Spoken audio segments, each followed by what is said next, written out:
कि आप इस जहर से हमारी रक्षा कीजिए। तो भगवान भोलेनाथ गए और भगवान भोलेनाथ ने क्या किया?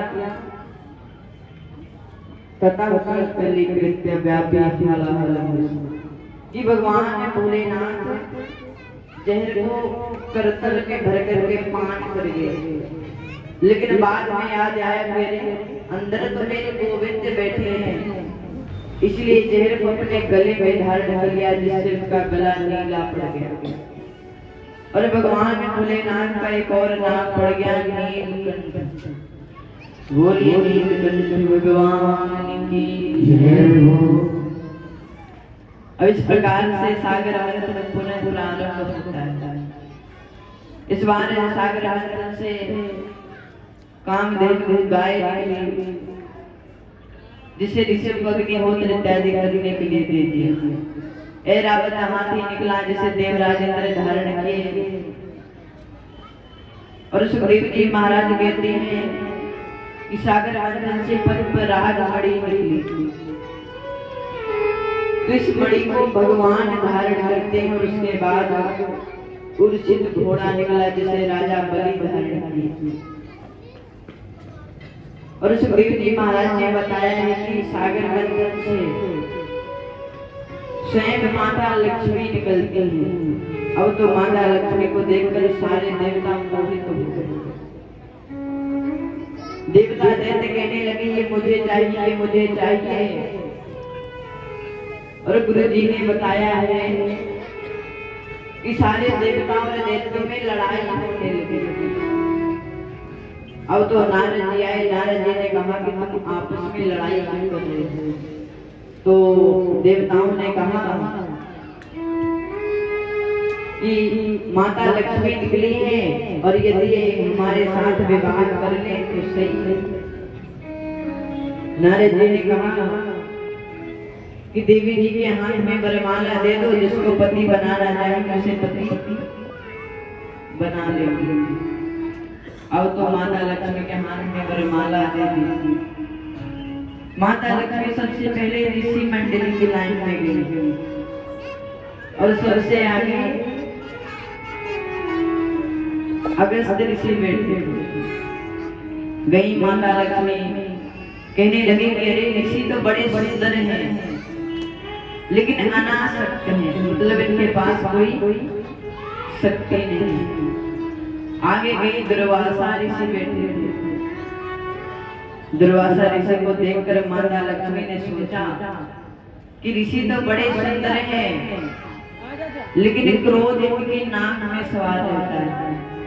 यदि कहीं दाल में नमक ज्यादा हो गया तो श्राप ना देते। अब तो माता लक्ष्मी आगे गई देवताओं की लाइन में और देख रही है कि देवता बड़े सुंदर सुंदर। लेकिन माता लक्ष्मी ने सोचा देवता तो सुंदर हैं, लेकिन काम पर विजय नहीं प्राप्त कर पाए। आगे गई लाइन के बाहर भगवान खड़े हुए थे और माता लक्ष्मी ने भगवान के गले में वरमाला डाल दिया। सब लोग ये देख करके हैरान रहे। लेकिन सुखदेव जी महाराज ने कहा है कि लक्ष्मी नारायण की थी और नारायण की है और नारायण की रही। अब सुखदेव जी महाराज बताते हैं कि बड़ी धूमधाम से भगवान का विवाह हुआ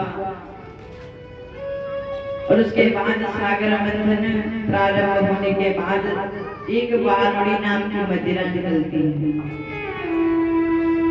जिसे असुरों ने धारण किया, क्योंकि वो तो असुरों के लायक थी। और उसके बाद सागर मंथन करते करते आयुर्वेद का प्रचार करने के लिए अमृत का कलश लेकर स्वयं भगवान धन्वंतरी प्रकट होते हैं। बोलिए धन्वंतरी भगवान की जय। तो भगवान धन्वंतरी प्रकट हुए। धन्वंतरी भगवान जैसे ही बाहर आए तो एक दैत्य खड़ा था बगल में। तो दैत्य ने एक झपट्टा मारा और अमृत का कलश लेकर के भाग गए। अब तो बेचारे देवता चिल्लाते रह गए, ले गए, ले गए, ले गए। भगवान ने कहा ले तो गए पर पी नहीं पावे। देवताओं ने कहा भगवान ने कहा बस तुम देखते जाओ। और भगवान एक 16 वर्ष की छेल छबीली छोरी का रूप धर के गए और दैत्यों के पास जाकर खड़े हुए। तो सुखदेव जी महाराज बता रहे हैं कि भगवान इतना सुंदर रूप बनाए कि दैत्य देखकर मोहित हो गए। बड़ी मुश्किल से अपने आप को संभाले और एक दैत्य कहने लगा अरे देख कितनी सुंदर स्त्री खड़ी है। तो एक दैत्य कहने लगा कि अरे बाल नहीं देख रहा, भौरे से भी ज्यादा काले हैं। तो तीसरा दैत्य कहने लगा कि अरे चाल तो देख एकदम हथनी की तरह चलती है। तो चौथा दैत्य कहने लगा कि अरे साड़ी नहीं देख रहा, कितना सुंदर पहनी है। तो एक दैत्य कहने लगा कि अरे आपस में ही बातें करते रहोगे या देवी जी से जाकर कुछ बातचीत भी करोगे। तो दैत्य गए मोहिनी भगवान के पास। मोहिनी भगवान से कहते हैं देवी जी नमस्ते। मोहिनी भगवान ने कहा वो सब तो ठीक है, तुम ये बताओ कि तुम लोग लड़ाई क्यों कर रहे थे। तो दैत्य ने बताया कि हमने देवताओं के साथ मिलकर सागर का मंथन किया और उससे जो अमृत निकला उसे हम लोग लेकर भाग गए। मोहिनी भगवान ने कहा अरे तुम लोग हो तो कश्यप जी की संतान, पर फिर भी अधर्म कर रहे थे, क्योंकि कश्यप जी तो भगवान के भक्त हैं। लेकिन कश्यप जी की 2 पत्नियां हैं ना। अब तो मोहिनी भगवान की बात दैत्यों के समझ में आ गया। तो दैत्यों ने कहा कि अरे देवी जी आप ये लीजिए अमृत का कलश और आप ही इसका यथाउचित बंटवारा कर दीजिए। मुनि भगवान ने कहा कि दैत्यों कि तुम लोग सचमुच में बड़े बेवकूफ, क्योंकि एक समझदार पुरुष को चाहिए कभी भी पुरुष स्त्री पर भरोसा ना करे। और तुमने मेरे ऊपर भरोसा कर लिया। अब तो दैत्य समझ गए और देवी जी के हाथ में कलश दे दिया। कहने लगी ये लीजिए आप कलश और आप इसका बंटवारा कर दीजिए। तो मोहिनी भगवान है अमृत का कलश लेकर जाने लगे। देवता और दैत्य मोहिनी भगवान को देखकर मोहित हो गए। जब देवताओं को बुलाया तो देवता भी मोहित हो गए और दैत्य मोहिनी भगवान से कहते हैं चांदी जैसा रंग है तेरा, सोने जैसे बाल, एक तू दूध के बान रे गोरी, बाकी सब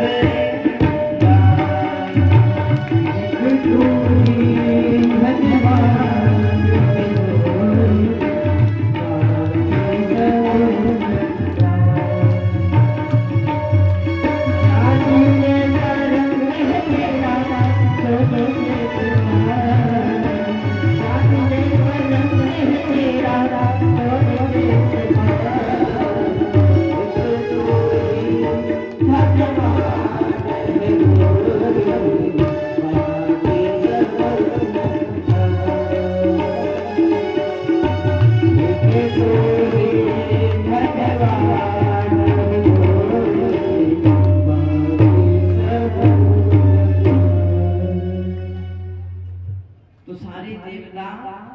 और दैत्य मुनि भगवान की प्रशंसा कर रहे हैं। तो देवता बैठ गए लाइन में, दैत्य भी बैठ गए, लेकिन मोहिनी भगवान देवताओं को तो अमृत पिला रहे हैं, लेकिन दैत्यों की ओर देखकर केवल मुस्कुरा देती हैं। देवता तो उसी में अब तो एक स्वरभानु नाम का दैत्य जान गया। तो स्वरभानु नाम का दैत्य सूर्य और चंद्रमा के बीच में जाकर बैठ गया। तो मुनि भगवान ने उसे भी अमृत पिला दिया, लेकिन सूर्य और चंद्रमा ने जब इसकी पोल खोल दी और बता दिया कि ये राक्षस है, तो भगवान ने तुरंत अपने सुदर्शन चक्र के द्वारा इसका सर धड़ से कर दी। लेकिन ये तो अमृत पी चुका था, तो इसके मुख से अमृत की वो बूंदें टपकी। अमृत की बूंदें टपकी तो कहते हैं उसी से लहसुन और प्याज की उत्पत्ति थी। लेकिन असुर के मुख से निकलने के कारण ये नासिक कही गई हैं, और अमृत से निकलने के कारण ये औषधि कही गई है। अब तो मुनि भगवान सारे देवताओं को अमृत पिला के चले गए। लेकिन दैत्य कहने लगे कि अरे भैया, कि वो देवी जी कहाँ गई जो अमृत पिला रही थी। एक दैत्य बोला कि अरे मुझे तो लगता है ये वही मायावी विष्णु है जो हमसे अमृत का कलश लेकर के भाग गया। ये सभी देवताओं की वजह से हुआ है, मार इन देवताओं को। तो दैत्य देवताओं को मारने आने लगे, लेकिन देवता भी पीछे नहीं हटे। अमृत पी चुके थे देवताओं और दैत्य में बड़ा रोमांचक युद्ध हुआ। और उस युद्ध को हम लोग देवासुर संग्राम के नाम से जानते हैं। और इस युद्ध में हजारों खूनों की नदियां बही। नारद जी आकर युद्ध शांत करवाते हैं। और सुखदेव जी महाराज बता रहे हैं कि सागर मंथन के बाद जब सारे दैत्य मर जाते हैं, तो शुक्राचार्य जी जा रहे थे ऊपर से, तो नीचे देखा युद्ध हो रहा था और सारे दैत्य मर चुके थे। लेकिन शुक्राचार्य जी ने उन दैत्यों को जीवित कर लिया जिनका सर धड़ से अलग नहीं हुआ। अब तो राजा बलि भी जीवित हुए। तो राजा बलि जीवित हुए। राजा बलि से कहा शुक्राचार्य जी ने, देखो राजा बलि, कि तुम जाओ और जाकर के भगवान की जो भक्त हैं और संत महापुरुषों की सेवा करो। तो राजा बलि गए और सूर्यवंशी संत महापुरुषों की सेवा करने लगे।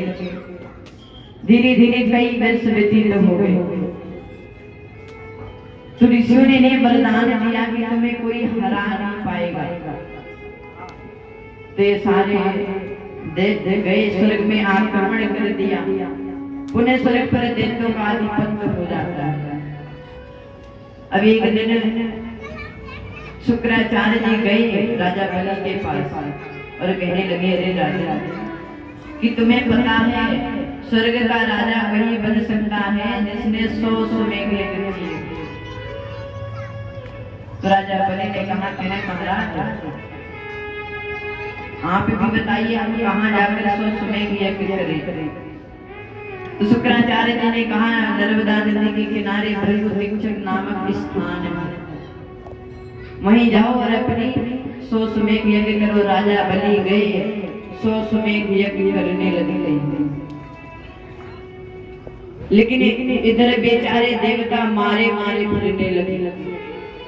सारे देवता माता अदिति के पास गए, कहने लगे, माता,